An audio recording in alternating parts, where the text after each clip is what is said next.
Is Hey, this thing on? Oh, you're live. Bye, Brad. Unless you want to be on. Hi, guys. Sorry. So I welcome to the Katie Halper Show second stream. I'm doing this because I realized. Hi, everyone. I welcome to the Katie Halper Show. Okay, I'm doing this right now because I already streamed today, but the reason I'm streaming again is because I realized that I hadn't announced that I wasn't going to stream. And really, what happens, I streamed earlier today. And for those who saw it, I'm glad you saw it. Thank you, Brad. Okay, so I streamed earlier today. Sorry, hold on. Let me make this full screen. Okay, I think you'll get why I'm. You know what else is weird? I'm doing this on like a bunch of different. I'm trying it multi-platform. Ooh. Okay, so 1 second. It's really hot in here. You know what? I'm going to go off camera for a second. This is a really informal stream, and I need to change my lighting. 1 second. How do I go off camera? All right. You know what I haven't figured out how to do, by the way? Is how to have a photo of myself up there. All right. 1 second, guys. Okay. All right. I'm just changing the lighting a little. I have no idea what I'm doing. Okay, so here's the deal. Did this show up in your notifications? Because it should have. Because I put this on the... Okay, yeah, that's the thing. You missed today's stream. You know, I really prefer my old light. Hold on. You guys missed today. If you missed profile photo in StreamYard, okay, let me try that. No, okay. Brad, can you write that I know that my stream is down? I'm just adjusting some stuff. Could you write that in the thing and highlight it? Everyone say hi to Brad and thank him. And I did do a stream earlier, and I'm gonna get on. You'll see I'm about to be on camera again. I just need 1 minute. 1 second. Yeah, this is live. Is that weird that it's live? Okay, 1 sec. Oh, that's why. I have this heater on that I put on before. All right. You know what? That's fine. Okay, so here's what happened. I was live before, and I decided that because Thomas Frank was in town, I wanted to do a take advantage of that and do a live stream, which I did. And then I was like, I've done a lot of streaming lately. I gotta have some Patreon, and I can't really do the Patreon with, in my opinion, let's see, with stuff on like Israel Palestine. It just seems very kind of irresponsible because it's such a undercovered and biased story. So what I did was I made this into a Patreon only. Okay. Hold on. I'm adjusting a little more. Okay. Then I realized, though, that wasn't really fair because I didn't give people a heads up.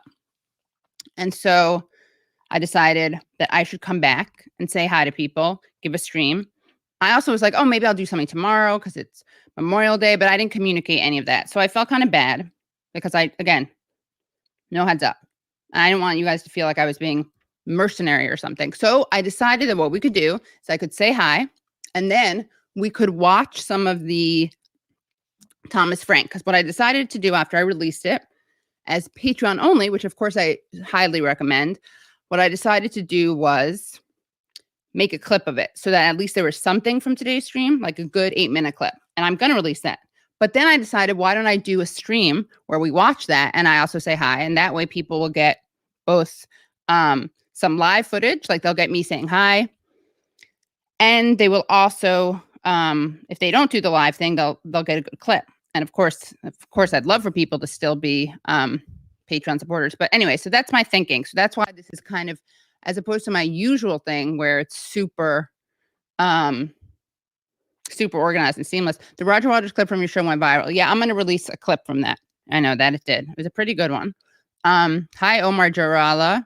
Hi, Brian Fredericks. Is it Fredericks or Frederick? Katie, you are the GOAT. How dare you compare me to a mammal? Just kidding. I know that's greatest of all time. I always forget what that is. Brian Frederick, right. Okay, so here's what we're going to do. So this is a super meta thing. It's called Katie Halper on Katie Halper on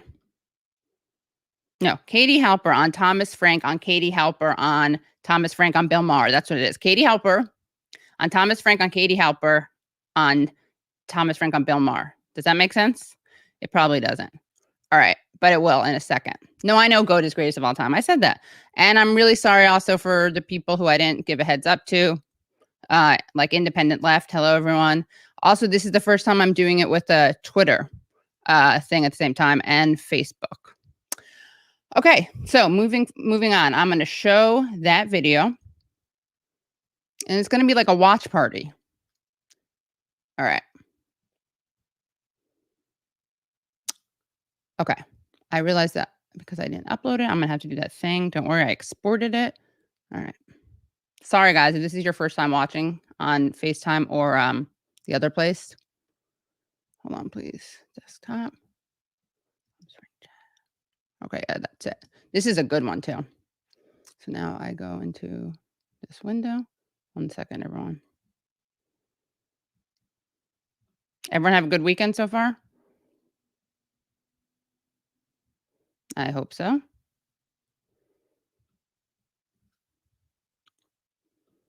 Okay, 1 second. That's like the best trick that I never knew about, the dragging something to a window. All right. Let me make sure the sound is good. Are you working on it? Okay. This is really weird and meta, but it's cool. All right, so I'm going to show this.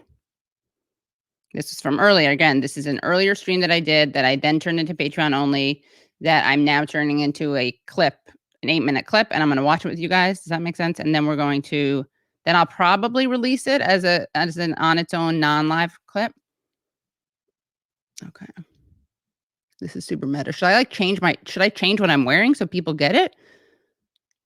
Not sure. Okay. Here we go. Let me know if you can hear. Okay. Books? Forthcoming books? Are you working on any books? Forthcoming books? No, I'm not. I have a great idea for a book, but I'm not going to tell you what it is. But it's not political. What is I'm it? getting away from politics. I feel like I've had my say. I've really laid it all out there. I don't really have anything to add. I mean, the populism book. Do a biography of Katie Halper. Good idea. Katie Halper. Good idea. Okay. Yeah, we could. Yeah, there you go. But no, I think I've said my piece on politics. I just there's there's nothing new under the sun. But let's talk about it anyway. If Biden succeeds, if Biden is doing what I was speculating that he is doing, and Biden knows what the problem is, and Biden is setting out to. I mean, admittedly, this is a long jump, right? Yeah. There's nothing in Biden's record to give us confidence that he. I mean, he did get arrested visiting Nelson Mandela, so that gives me confidence. Okay. Is there a sound issue? I realized. Is this sound okay? Sound okay? Because I'm playing it from my. There's no echo, right, Brad? Sounds okay. All right. Sorry about that. I hope it's level enough. But if it's true that they know what they're doing and they have set out to undermine right wing, this right wing phenomenon that I've been writing about all these years, and they've set out to turn their backs on the Democratic Leadership Council, turn their backs on Obama, on the Obama era, turn their backs on Clintonism, all this stuff, and they're going to sort of rediscover the party's working class roots, and they're going to become the New Deal Party again. They're going to become the Lyndon Johnson Party again, and I've always said that's the way to. What the hell are you doing? I'm looking something up. Thomas Frank. Hold on, keep going. Okay, so if this stuff, if they're really doing this, and and it succeeds, then I will regard my I'll be done. Now, what are you going to do? You're going to play Bill Maher? Oh, yeah, because she would rather watch Bill Maher. She would rather watch Bill Maher. No, because you know why? You spelled my name wrong. I know, but it came up anyway. So what was I going to say? So if the Biden people fail, or if McConnell blocks them, which of course he will do his very best to do, obstruction is the name of the game. If they do it, Oh, now you're gonna play somebody else's. I have to, somebody sadly. else's and live then I'm feed. gonna make. Then I'm gonna make a thing. Oh my God! Look what she's doing now. And so Thomas Frank. oh my God! You're just embarrassing me now, Keep going. Katie. You're just embarrassing me now. Oh, and look here I am on your show, on like a East couple Lydia, weeks ago, yeah. and I'm there. Hey, look at that! Look at that tie that guy's wearing. I like Look that at how tie. long your hair is. I know. Okay. I got it cut. President in 1992. All right. I just got to show this to people. What show is this? The It's Luke Bill Parcher Maher, show. duh. No, the show I'm getting it from now. Okay. I hope this isn't some weird right wing show. Okay, but hold on. No, they're he. All right. And all these people, they have these great comments, and we can't. We're see gonna them. get back to them. Hold on. Who is an outstanding Saying. There I am. All Hey, right, look at here we that. by Thomas Frank, and then we will come back and discuss. There's something that we're overlooking here, and that's sort of been lurking behind all this, which really is that I mean, there really has been an important historical change. Look at my hair. You were talking about James Carville a minute ago. Carville, of course, most famous for getting Bill Clinton elected. A Democrat elected president in 1992. We all celebrated. Hey, look, the Democrats are back. Yeah. What does Clinton do? Basically, one of the first and most important things he does is NAFTA. You go back and what I was doing today. I spent a whole lot of time reading Clinton's speech that he gave. I did. I actually when he did that. signed That's true. NAFTA. And he was I sat there in my basically saying, hotel room and "Workers, read that. You're screwed. You have to get used to it. This is a new economy. It's an economy for the highly educated. That's whose prosperity matters. And we're going to retrain all you people whose lives are ruined." This guy then does away with the welfare system. Remember, they called it welfare reform. Well, he didn't do away with the Oh, welfare hell yes. system. No, he did. Yes, he did, Bill Maher. It was overturned. AFDC, they got rid of it. Now. Yep. It's We a still load of had shit. welfare in this country. AFDC, whatever you want to call it. Okay. Then he goes around, deregulates Yes, he Wall cut a Street, lot of people deregulates Wall Street some more, deregulates Wall Street yet again. Okay.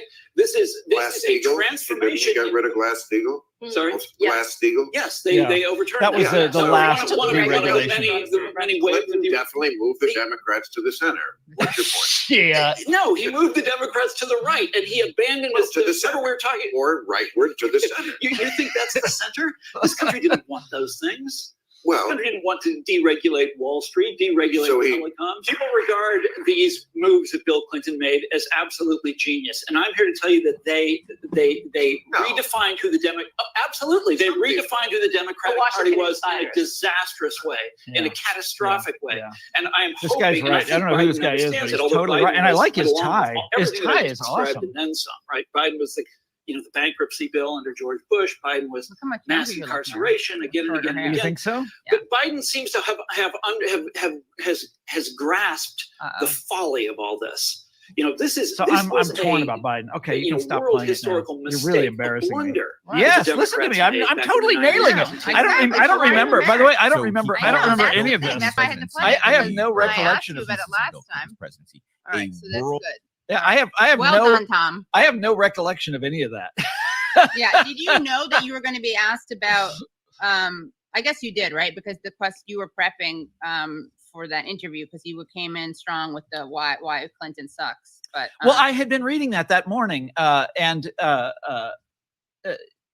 yeah, I guess I was ready for that. Yeah, but that's Listen Liberal. I was just reciting all Right. those are all the sort of main points. they about- asked you about So do you Giuliani. remember when I was I know, and I didn't know what to say about Giuliani because I haven't followed that guy's career, but you remember in Listen Liberal, when I was doing the research for it, one of the questions that I started with when I was doing the research for that was like, why are we supposed to admire Bill Clinton? Mhm. And this was, okay, I was writing that in 2014, 2015. And I remember when I started doing the research, Bill Clinton was riding high. People were talking about what a great president he had been. That's actually a falsehood, by the way. I did not publish an underground newspaper. Oh, okay. False. Thomas Frank did That's not. a publish conspiracy an theory about underground me. newspaper at Swallow SME. Shawnee Mission East is Oh, what that okay. I stands think for. maybe that's a joke. Yeah. Yeah, I did not do that. Yeah. Anyhow, so the Bill Clinton stuff. So I was like, it was when I was doing the research for that, I was like, why are we supposed to admire this guy? Because when you go back over his record, every single thing that he did, all of the major milestones of the Bill Clinton era that all of his fans, remember, were proud of him for, and they wrote these books about what a great president he was. Every single one of them wound up disaster. I mean, Wall Street, the deregulation of Wall Street. This is just an incredible blunder. The ending of the welfare system, the AFDC system. This is like ballooned poverty in this country. NAFTA, which was the standard for all the trade deals that came afterwards. This deindustrialized huge parts of America. On and on and on. Everything that guy touched was the crime bill. Oh my God. And I'm forgetting. Oh, the balanced budget. That's the only one where you can say, of Clinton's big achievements, it wasn't necessarily a disaster. Everything else that Clinton's fans boasted about in the day turned to ashes, just disaster. And anyhow, that was I think that was one of the things that made Listen Liberal. Well, made it a really good book, because no one else was saying that at the time, and yet it's so incredibly obvious. Thomas Frank looks like Ryan Gosling and Stephen Colbert child. Oh, isn't that really nice? true. That's It is nice. nice. But Ryan Gosling is handsome, right? Okay, so that was it. And if people are just joining, yes, that was me. That is me. This is me playing the Thomas Frank clip from earlier. I really have to stop looking at my hair. I'm not happy about it. Or my red nose, but I'm giving that up. Okay, so I'm getting over that. So yes, this was me playing something. I wanted to say hi to everyone because I didn't announce that I wasn't streaming today. So that's what that was. And I also felt bad because I made this. I don't know why I'm doing this confessional. It's more than it's weird. So I'm explaining what I did. So I made a clip. I'm going to post that clip, that like 8-minute clip. And this is me just saying hi. I feel like I'm bordering on, there's a fine line between nice and egomaniacal and narcissistic. And I don't know how to say this without sounding like I'm infantilizing people, but people are like, oh, I want to see the show. Where's the show? I didn't know. So that's what I'm doing. And yeah, any questions, comments? And then we'll be doing more live streams. I think I got defensive and mad at someone on Twitter who was telling me that I should leave something up for 24 hours. And so I feel bad about that also.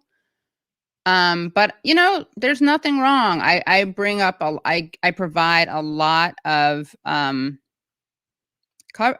streaming for free. So I feel like I'm allowed to, make some things Patreon only. Will you still appear on Rising? I don't even know what's happening on Rising. I guess they left. I don't know where they're going. So I hope so. I'll reach out. Yeah.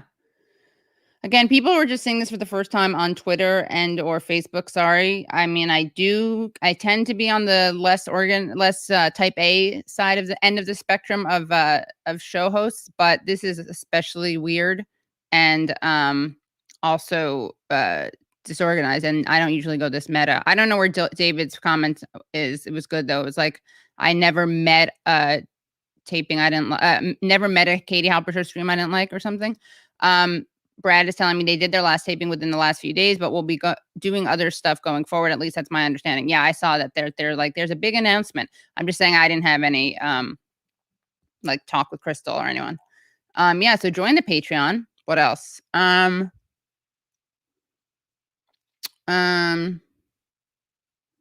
Yeah, I don't know where they're going. Hey, Katie, would you cover, M for A, y'all's July 24, M for A March and Rally? I sent you an email. Okay. I hope you don't mind your emails visible now. I'll check my email. Anything else? Oh, that's cool. They're going indie.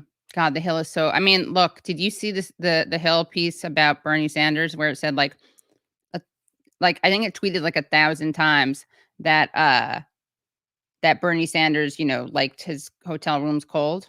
So let me just make this a little brighter. Okay, I feel much better. Yeah, I should have brought Bodie in. Yeah, I'll release a little clip of Roger Waters defending Aaron Mate. That was pretty. I don't want to get into it, and I tried to kind of be above the fray, but I do really think that you kind of can't do that. You can't really say that about people. And this isn't about personalities. This is just about the fact that if you're reporting skeptically on something, like that can be used as a justification for war, that's not actually bad. That's actually good.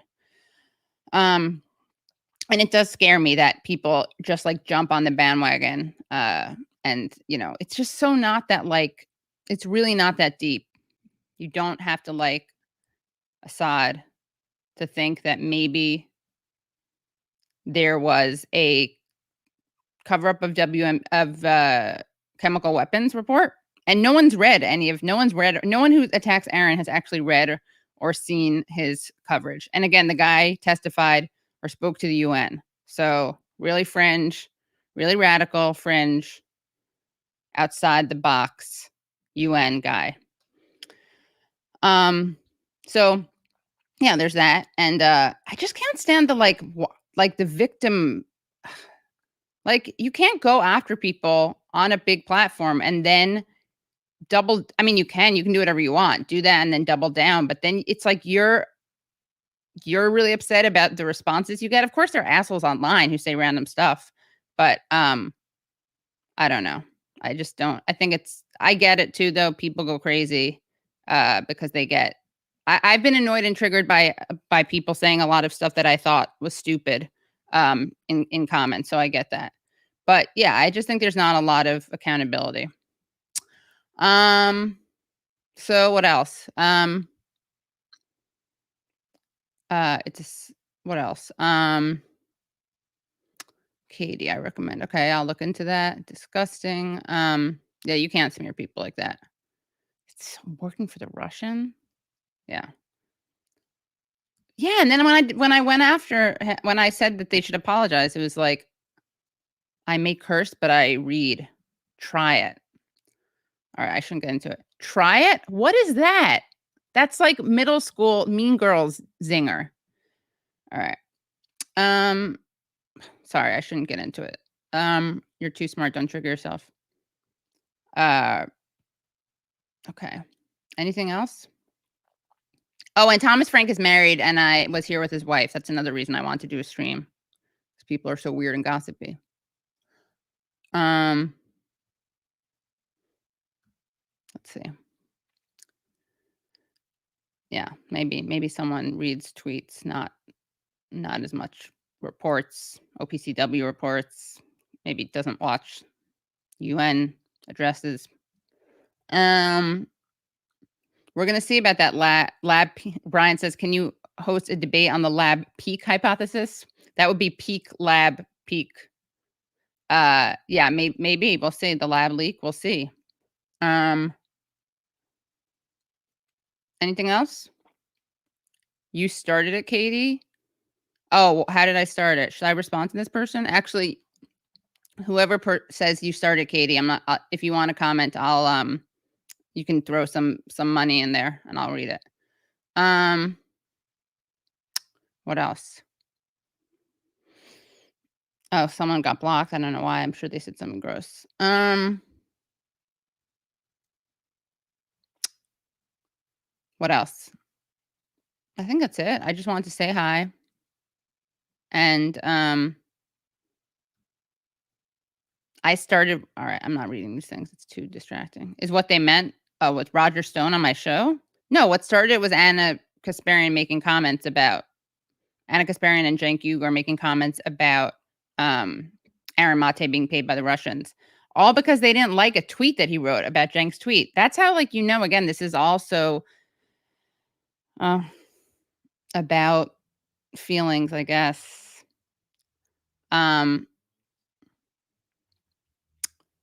Let's see. Anyone who's spreading it is all right. You'll see about the lab leak. I'm waiting for a certain piece to drop, and then we'll see. You know that. Well, I'm not gonna speak on it because we only spoke on a little bit. Actually, you can watch the Patreon only episode. But ooh, this is a really good idea. Please do a viewing with Ali Abu Nima or Maxwell Dolph Bill Maher's interview with Bibi. When is that from? How recent is this? I would love to have Eve Fartlow on too, by the way. It's not even about selling out. I think I see a lot of people saying stuff about, like, I mean, there is selling out, but it's also just like, it's just really I mean, and again, look, it's like they go after Jimmy all the time for being this outrageous, jagoff comedian who doesn't know what he's talking about and makes inflammatory comments. But like, okay, he calls himself a jagoff comedian. He doesn't pretend to be the adult in the room. He often has really good guests, makes really good points. I don't agree with him on everything. And yet, you guys, as the adults in the room, are going to pretend someone is working for a dictator paid by the Russians, just super casually making allegations that I actually do think probably are libelous. And yeah, that's just what I can't. That's what I can't stand. And yeah. And again, I've said this before, and I'll say it again, which is that I do find the one side calling everyone on one side neoliberal shills versus another side calling everyone grifters. It's annoying. And I generally side with the people who are called the grifters in general. I'm just saying I feel like there is this phenomenon where there are certain there's like this tribalism and there's pure, I hate saying this because I don't want to sound like a neoliberal shill, but I do think sometimes like everyone has different lanes. And I think that there are times when here's what frustrates me. I don't like the idea that you have to be a bad person to have a different opinion about something. It drives me crazy. There's no room for discussion. And yeah, that's that I have an issue with that. And it gets really annoying. And yeah, so I think we do have to figure out how to, and again, there are lines that shouldn't be crossed. Like I actually think I said this the other day. I think a line that should not be crossed is making allegations about someone being paid by the Russians or working for dictators. I think you shouldn't be saying those things without evidence. But again, I mean, the good thing is the tantrum was helpful because it just exposed how irrational this is. Yeah, and I guess I am annoyed because yeah, you can't do that. You can't like do that and then whine and play the victim and then call people out on the show and like, it's just funny. It's like, anyway, this is not very prepared, as you can tell. But yeah, just clean up, like, just stop being hypocrites, everyone. Just stop being hypocrites, okay? Yeah. Well, it's not a grift if you're doing what your principles are, of course, yeah. I even went on someone's show. It made me so angry. What made you so angry? Yeah. Showing the middle. Yeah, that's the thing. Yeah, I know the grift. I think you didn't understand what I was saying. The person telling me that the grifters are the bad guys. Yeah, so can someone tell me? Oh, you went on. Yeah, the Aaron smear is ridiculous. Well, you know what? Our Substack only. Well, first of all, Useful Idiots, we interviewed Aaron. And what's funny is I didn't even know he was in Syria. I shouldn't say that because that's an amazing booking that we got, but I didn't know he was in Syria. We had him on to talk about the other thing, which you can see at usefulidiots.substack.com. But yeah, so but yeah, definitely check out that episode. It's great, and definitely check out the Substack. Yeah, he was in Israel. Let's see. I mean, sorry, I'm reading the comments again. Also, someone, I don't know if I don't know if I want to get into this, but someone posted something really messed up. I know. Okay, yeah, but what does that mean? Hold on, let me see if Brad knows what that means. Hold on. No, I never know whether to engage certain people. I'm not talking about Ann and Jenk anymore. Like, hold on.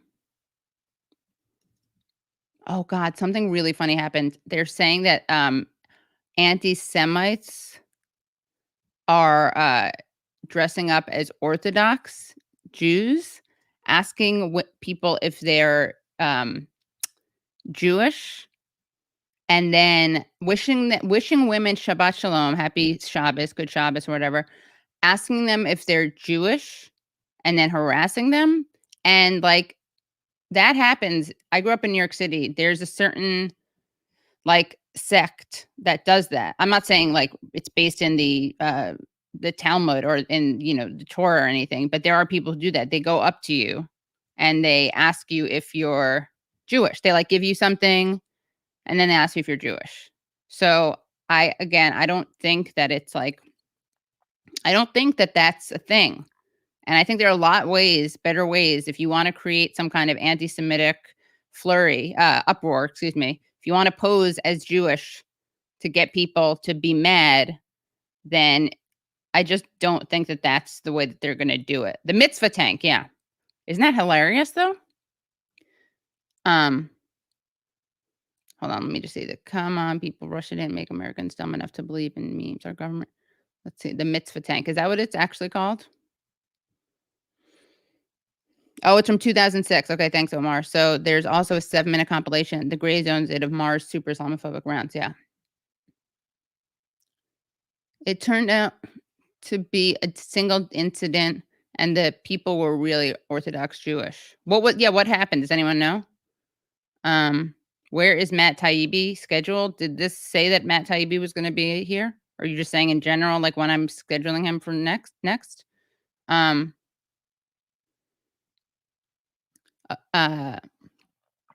Okay, I heard you loud and clear with the Caleb Mopan. I'll write that down. Brad, I sent you that thing. Do you know anything about that? I don't know if I want to. I texted it to you. What else?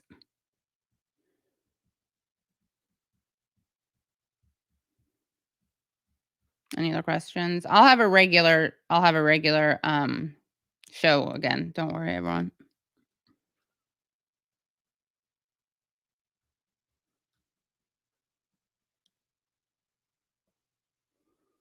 Oh yeah, there's some interesting Tara Reid stuff.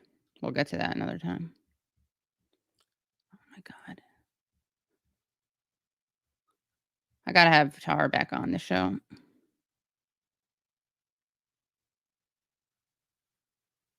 God, these people are awful. Oh, look at this. Look at this K-Hive person. Oh no, I'm not allowed to because she doesn't have enough followers, and I'm gonna be accused of sicking my followers on her or something. But someone wrote, in truth, Me Too bit the dust when it stupidly allowed Lewinsky to cry victim after she announced how she was going to seduce Bill Clinton away from his wife at age 22. She had already had an affair with married men she pursued. But okay, Me Too, you go ahead and go there. First of all, she didn't even say that she was Me Too'd.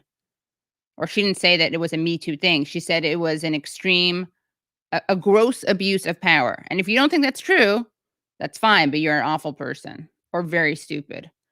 Yeah, we should just get a list of a bunch of trolls. But they're like they're not significant enough for me to go after.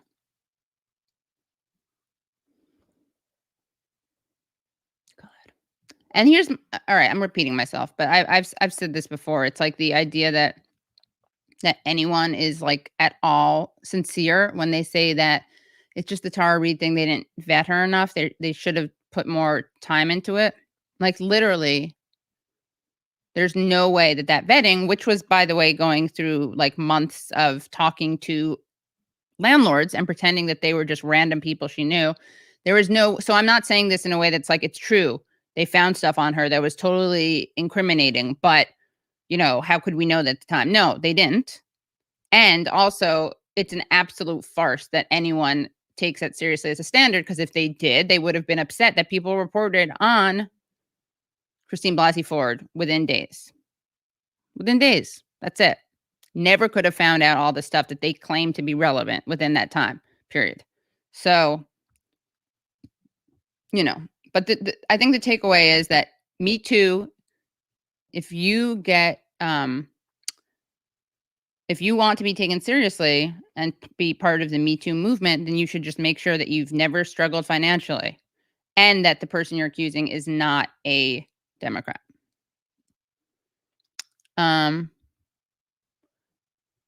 Jack is streaming a lot, so he had to take some time off. Yeah, K-Hive really are horrible people. Oh, and that person who said that, who went after Monica Lewinsky, did I read in her bio? She's a K-Hive person, and she's what is she, a strategist or something? Just trash. Then someone pushes back. Actually, she thinks it was when they let Rose McGowan speak for Me Too. That's when the big mistake was. Oh my God, these people are unhinged. Absolutely unhinged. Who is this Centrism fan account? Oh, the Centrism fan account who has a hippopotamus for his thing. His name is Wilson_Valdez. And that's Wilson_VAL, V as in Victor, ALD as in dog, EZ as in zebra. He is the founder of People for Chelsea, which is on hiatus. And I thought that was Chelsea Manning. I kept being like, why? And then, of course, you know who that is, right? Chelsea Clinton. Centrism fan account. What else? I think that's about it. Yeah. So I will do I'll do a little bit of I'll post a clip. Rose's OG Weinstein accuser can't get more legit. Me too, yeah. Yeah, Monica did design handbags. I'm not sure what that. Oh yeah, Brad. Yeah, let's do that. You want to play that clip?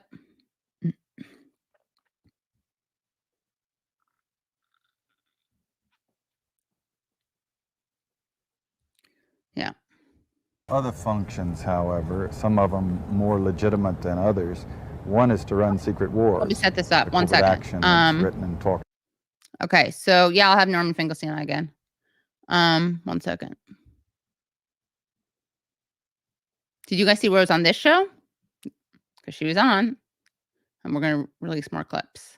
Thomas Frank isn't here. Thomas Frank was here earlier. And I'm doing a stream where we watch that. We're no longer watching it. And you can go to the beginning of the stream to understand what I'm talking about. Okay, so Brad, you want to set this up and you can just message me. Okay, this clip is a former CIA John Stockwell interview. Okay, so let's watch it. There are other functions, however, some of them more legitimate than others. One is to run secret wars, the covert action that's written and talked about so much, like what's happening in Nicaragua today from Honduras. Another thing is to disseminate propaganda to influence people's minds. And this is a major function of the CIA. And unfortunately, of course, it overlaps into the gathering of information. You have contact with a journalist, you will give him true stories, you'll get information from him, you'll also give him false stories. Did you buy his confidence with true stories? You buy his confidence and set him up. We've seen this happen recently with Jack Anderson, for example, who has his intelligence sources, and he has also admitted that he's been set up by them. You know, every fifth story just simply being false. You also work on their human vulnerabilities to recruit them in a classic sense, to make them your agent so that you can control what they do, so you don't have to set them up sort of, you know, by putting one over on them. So you can say, here, plant this one next Tuesday. Can you do this with responsible reporters? Yes, the Church Committee brought it out in 1975, and then Woodward and Bernstein put an article in Rolling Stone a couple of years later. 400 journalists cooperating with the CIA, including some of the biggest names in the business, to consciously introduce the stories into he's the still press. alive. I should Well, try to have give him me on. a concrete example of how you use the press this way, how a false story is planted and how you got it published. Well, for example, in my war, the Angola War that I helped to manage, 1/3 of my staff was propaganda. Ironically, it's called covert action inside the CIA. Outside, that means the violent part. I had propagandists all over the world, principally in London, Kinshasa, and Zambia. We would take stories which we would write, and put them in the Zambia Times, and then pull them out and send them to a journalist on our payroll in Europe. But his cover story, you see, would be that he'd gotten them from his stringer in Lusaka, who had gotten them from the Zambia Times. We had the complicity of the government of Zambia, Kenneth Kaunda, if you will, to put these false stories into his newspapers. But after that point, the journalists, Reuters and AFP, the management was not witting of it. Now, our contact man in Europe was, and we pumped just dozens of stories about Cuban atrocities, Cuban rapists. In one case, we had the Cuban rapists caught and tried by the Ovimbundu maidens who had been their victims, and then we ran photographs that made almost every newspaper in the country of the Cubans being executed by the Ovimbundu women who supposedly had been their victims. But these were fake photos? Oh, absolutely. We didn't know of one single atrocity committed by the Cubans. It was pure, raw, false propaganda to create an illusion of communists, you know, eating babies for breakfast and that sort of totally false propaganda. So, yeah. Interesting clip. Am I right? Billy Beans. I just saw VP Harris throwing back Jaeger bombs with JP at Applebee's here in Las Vegas. I asked for a selfie and she called me an anti-Greek slur. Hate that.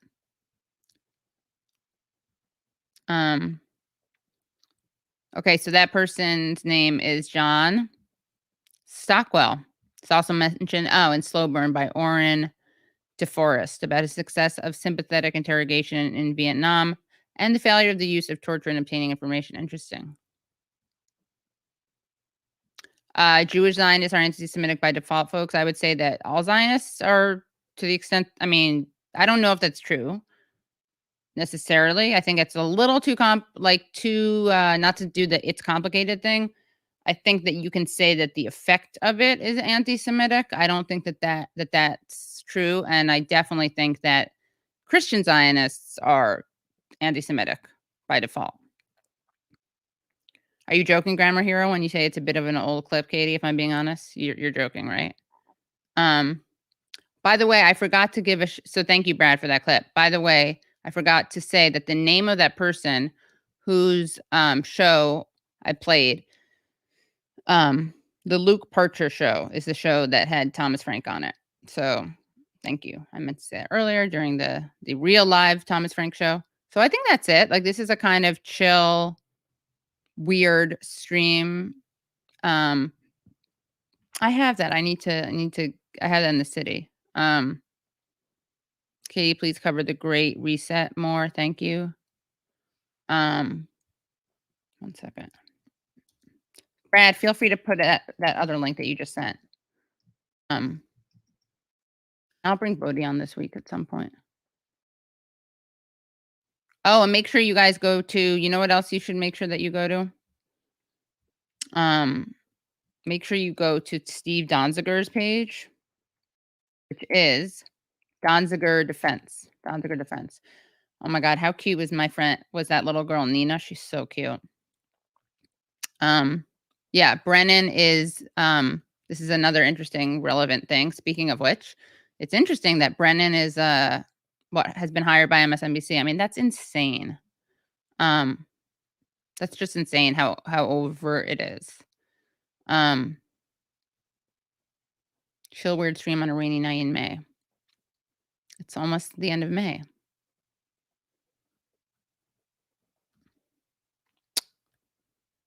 I mean, of course they're anti-Semitic. The Christian Zionists, they want Jews to go back to Israel, where all of us, but like 400 are going to burn forever, burn in eternity in eternal damnation.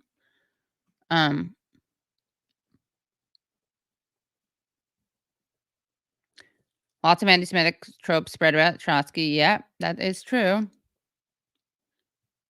Killing Hope, U.S. military and the CIA intervention. Oh, yeah, William Bloom, R.I.P. They wrote a terrible, obit for him. Oh, John Stockwell is not his real name. He changed his name later on in his life. His real name is, don't tell us.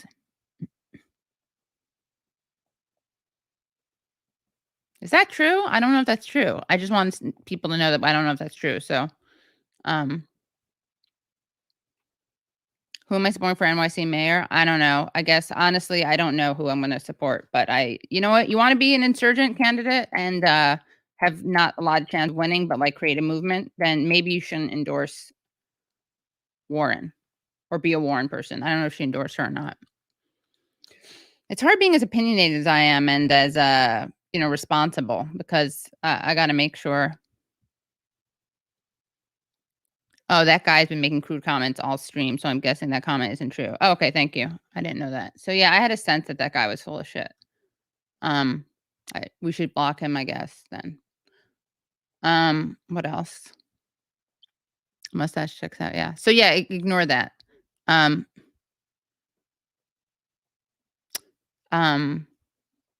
You know what? Good question. I should cover it in Peru. In fact, I'll try to book someone now. Whoa. An ex-boyfriend. This is so weird. An ex-boyfriend of mine from like years and years and years ago, years ago, just wrote me, and I realized, and he's Peruvian. I just realized he's Peruvian. I'm just kidding. He is Peruvian. Yeah, I should do that. I don't know who's there, but you know who will know who's there is Ollie. Vargas, who talks like that. All right, I'll talk. The Great Reset. What's the Great Reset? It's some weird like Davos type of thing. Can someone tell me what it is?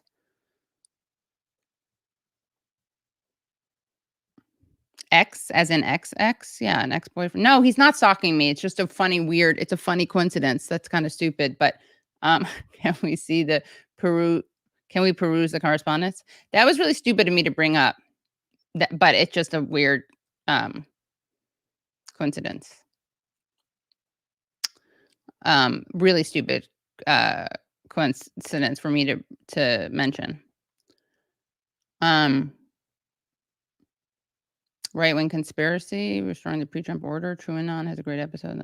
Yes, Davos, World Economic Forum stuff. I'm Peruvian too. My conservative fam detests Castillo, but have no issues with Fujimorismo. Oh, I know who I can ask to come on the show, actually. Thank you, Ocean Transistor. I really like the Peruvian accent, or the Limeño accent, I should say, because I don't actually know what different accents sound like. I see. That's my impersonation of him.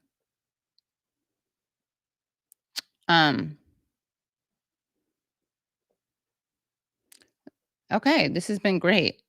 Those are 2 tangerines, yeah. Lawrence Wilkerson, he would be good, yeah.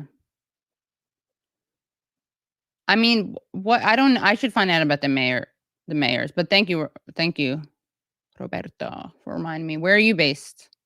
New York? I always assume the people watching are based there. Did you guys see little Nina call out Andrew Yang? I'm going to have to clip that. God loves you so much, he's going to let you burn eternal damnation for being human. And I'm sorry I highlighted a comment from a guy who's a liar. Did he even pay for that? Did he pay that? I really hope he paid. No, I'm sure he didn't, right? Because it wasn't a diss. I'm sure he just... Wait, how many Jews are allowed to survive? Someone find out, please.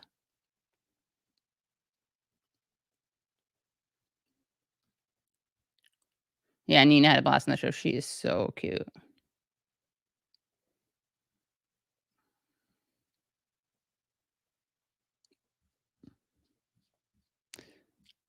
Anyway, I'm gonna have more. I will be having more. God, I really need to go to get my prescription checked.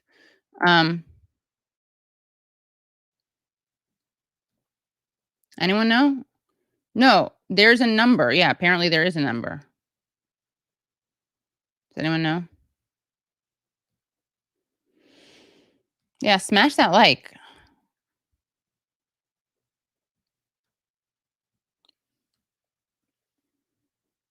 No one knows? Now, I don't know who to trust, guys. I just don't know who to trust after that guy. Hi, Independent Left News.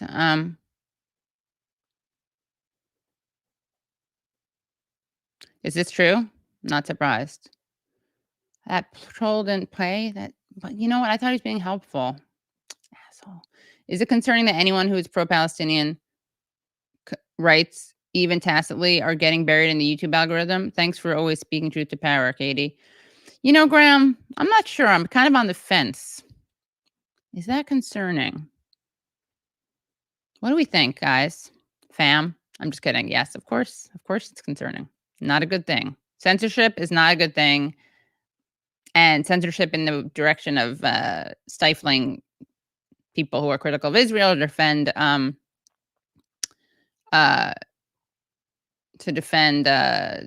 Palestine. Not good either. Let's see. Someone else, a kind of vulgar troll in there that pay some money. I'll read that question, perhaps. Oh, Mexico, cool. Oh yeah, where in Mexico are you from? Roberto. That's me. I'm making it Portuguese-ish. Okay, and let me also see what the Great Reset is.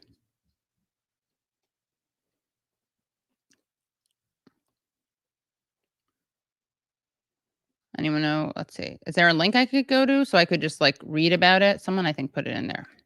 Let's see. Yeah, okay. Talking about Book of Revelations. Oh wow. Okay, so now.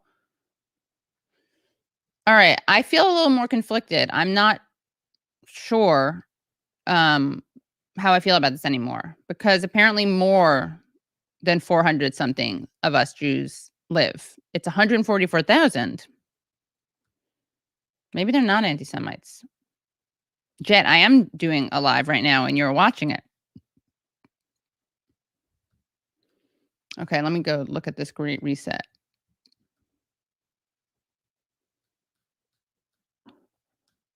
Hold on.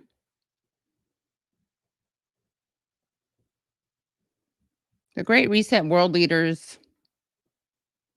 Okay, we got an article in, of all places, The Hill.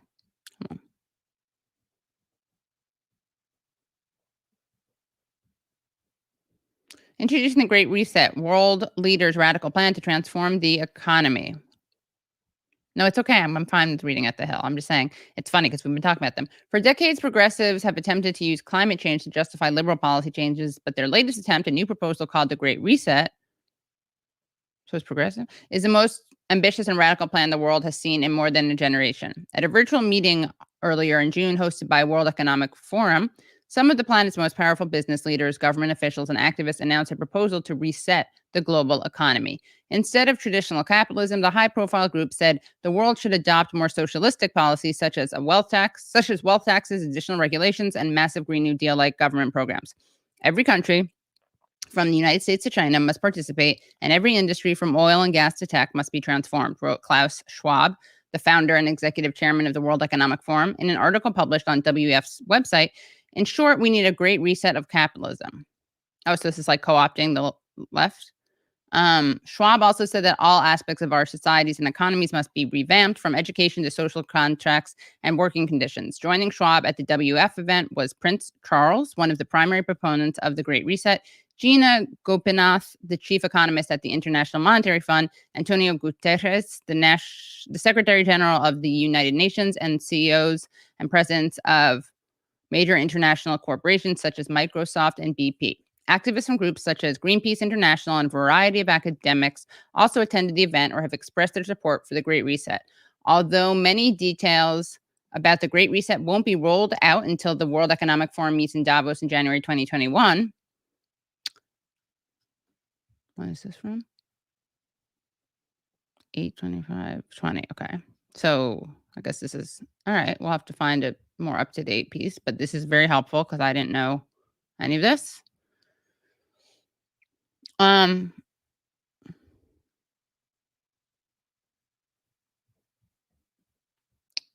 Okay. 1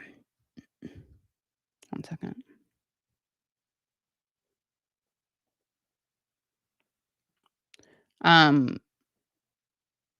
Okay, it's also been referenced by alt-right QAnon. Hold on. Let me get back to this. Then I have to go. Didn't mean to do that. Okay, so they won't be rolled out until the World Economic Forum meets in Davos in January 2021, that happened, right? So someone get me some notes on that. I need an update. The general principles of the plan are clear. The world needs massive new government programs and far-reaching policies comparable to those offered by American socialists, such as Senator Bernie Sanders and Rep. AOC in their Green New Deal plan. Or put another way, we need a form of socialism, the World Economic Forum has deliberately avoided using, all while calling for countless socialist and progressive plans. I want to look at the Intercept piece that Brad found also.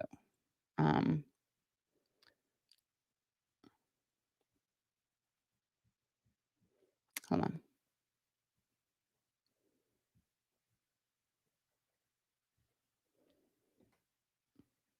Okay, this is helpful. Okay, 1 second, guys. This is a stream. Can I make this one private? It's just way too all over the place. I may make it private because now everyone's seen that there's a live stream. You know what? I may do that. I shouldn't say that because now people are gonna like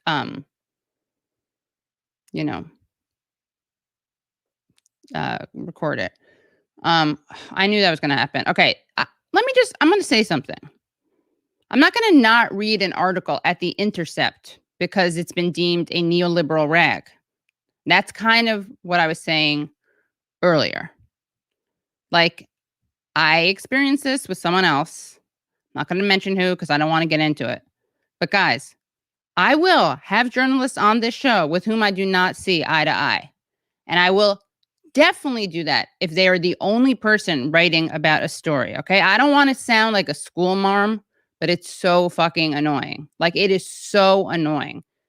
Like, look, I get it. I have Max Blumenthal and Aaron Mate on the show constantly. I understand the limitations of The Intercept and Democracy Now! And it's just not, I will just say, I don't like that personally. I don't think that that's a productive or smart way to deal with the world. And you know what? I get it. I get it.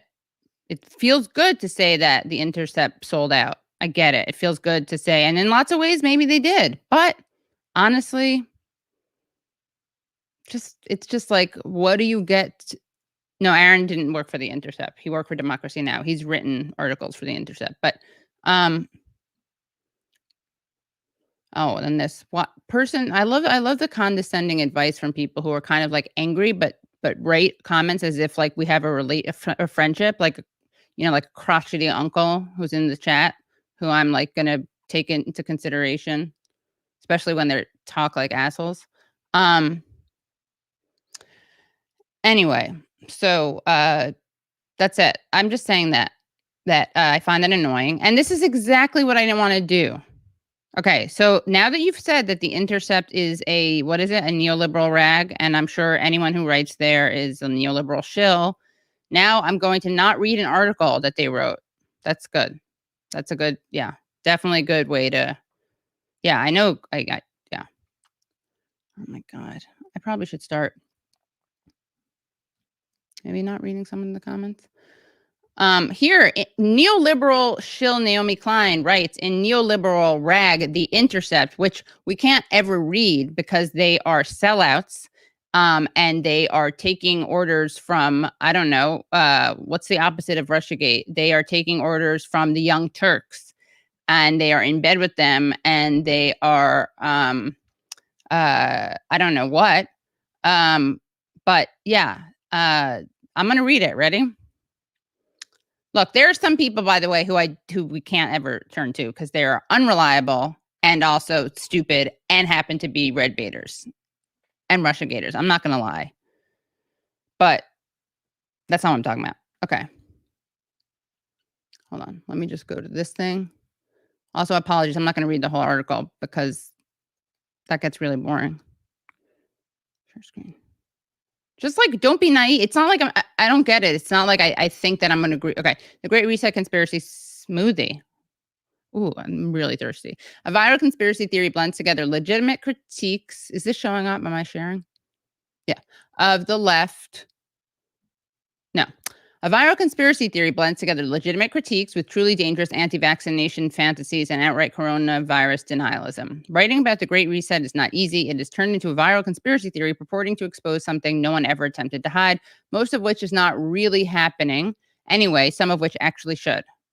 Okay. Oh, this is so much better than the Hill piece. It's extra confusing for me to unpick this particular knot because at the center of it all is a bastardization of a concept I know a little something about, the shock doctrine. But here goes nothing. Back in June, the World Economic Forum, best known for its annual Davos Summit, kicked off a lunge for organizational relevance at a time when it was already clear that, for the foreseeable future, packing thousands of people injected cheek by lifted jowl into a Swiss ski resort to talk about harnessing the power of markets to end rural poverty was a non-starter. Okay. Got it. The effort was called the Great Reset. And through articles, videos, webinars, podcasts, and a book by WEF founder Klaus Schwab, it provided a coronavirus-themed rebranding of all things Davos does anyway, now hastily repackaged as a blueprint for reviving the global economy post-pandemic by seeking a better form of capitalism.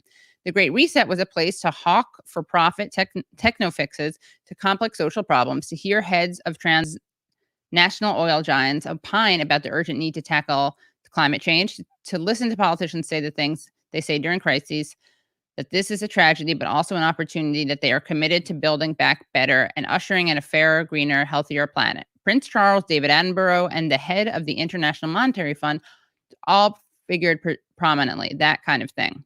In short, the Great Reset encompasses some good stuff that won't happen and some bad stuff that certainly will, and frankly, nothing out of the ordinary in our era of green billionaires readying rockets for Mars.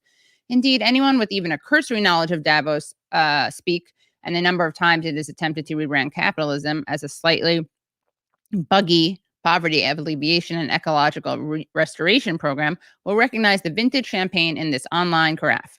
This history is exposed in an excellent new book and film by the law professor Joel Bakken, The New Corporation, How Good Corporations Are Bad for Democracy. Oh, I should see that.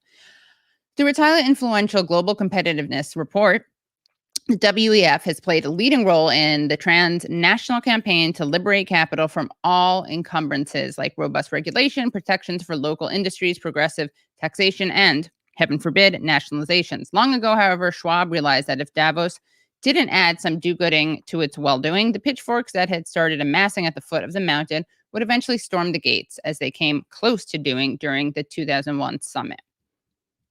And so the giddy sessions on new markets in Malaysia and new startups in California were complemented with somber ones on melting ice caps, United Nations Development Goals, impact investing, stakeholder capitalism, and corporate global citizenship. In 2003, Schwab introduced the tradition of each January summit having a big theme, starting with the appropriately chastened building trust. The new Davos tone, though, was truly set in 2005 when actor Sharon Stone, upon hearing Tanzania's president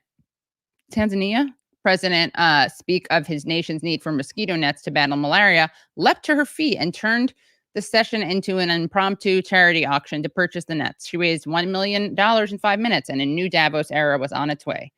The Great Reset is merely the latest edition of this gilded tradition, barely distinguishable from earlier Davos big ideas, from shaping the post-crisis world to rethink, redesign, rebuild, to the Great Transformation, and who can forget creating a shared future in a fractured world. If Davos wasn't seeking a better form of capitalism to solve the spiraling crises Davos itself systematically deepened, it wouldn't be Davos.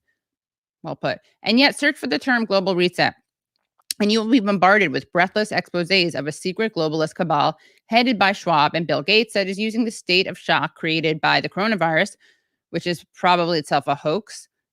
She's, I think, being sarcastic, she's hoax in quotes, to turn the world into a high-tech dictatorship that will take away your freedom forever. A green socialist Venezuela, Soros-forced vaccine dictatorship, if the reset expose is coming from the far right, and a big pharma GMO biometric implants 5G robot dog forced vaccine dictatorship if the expose hails from the far left. Confused? That's not on you. Less a conspiracy theory than a conspiracy smoothie. The Great Reset has managed to mash up every freak out happening on the internet, left and right, true-ish and off the wall, into an inchoate meta scream about the unbearable nature of pandemic life under voracious capitalism.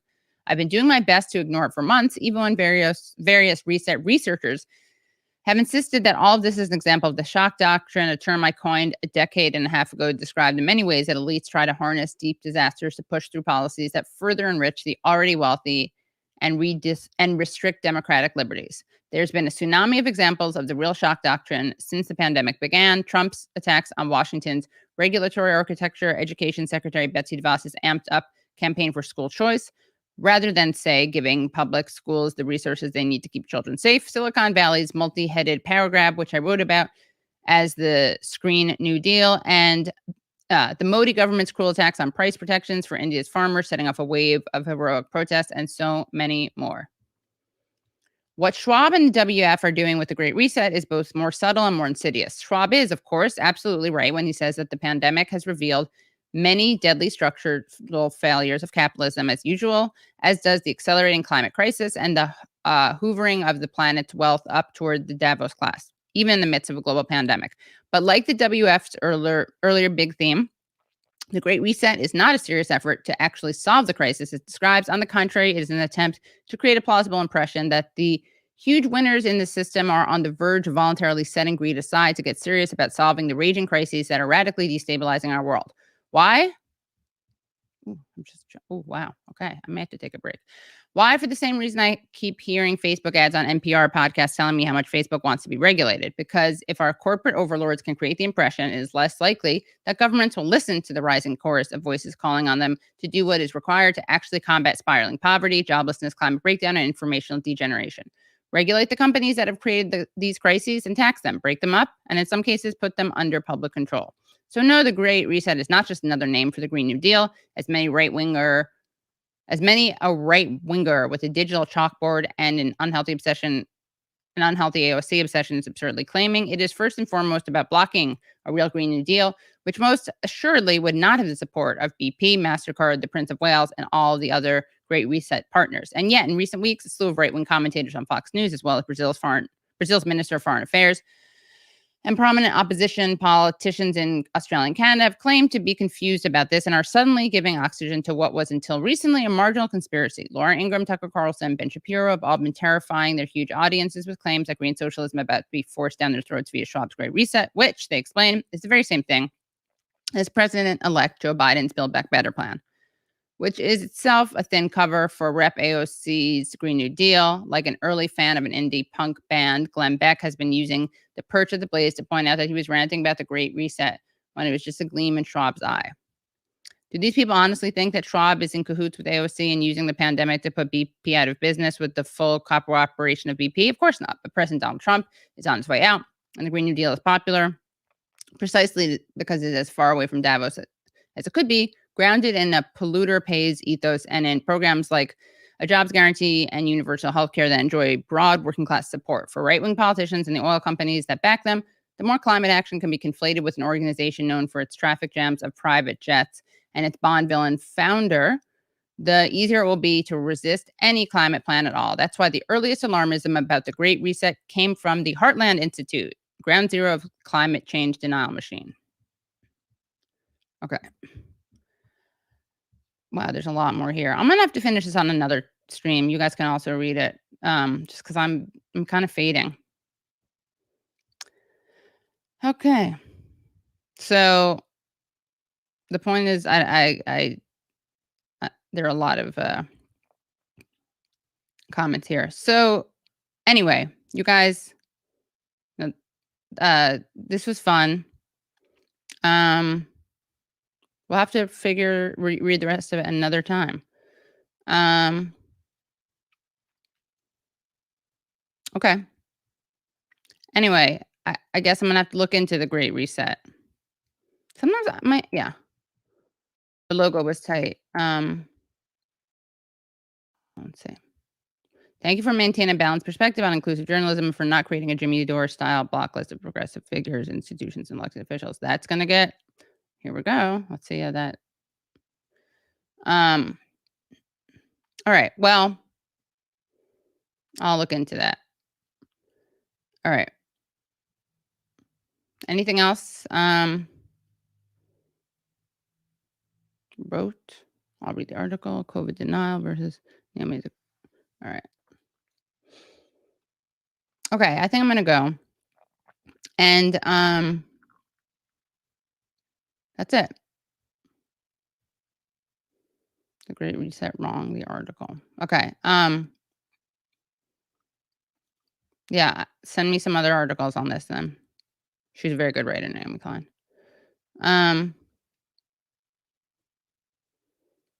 Okay. So I will see you guys soon. And yeah. I think that's it, basically. So if you missed this, I think I'll keep it up, but it's kind of been a shit show in a good way. But you'll definitely get a Thomas Frank stream today, unless that's going to be really weird. I kind of feel like I should do that. Like post it for normal people. I mean, for people who aren't watching this live. What do you guys think? I do know who Wendy, I didn't mean to, Whitney Webb is. Why did I respond to that? Why do I respond to that person? He's really annoying. All right. Bye, everyone. By normal people, I mean people not watching this.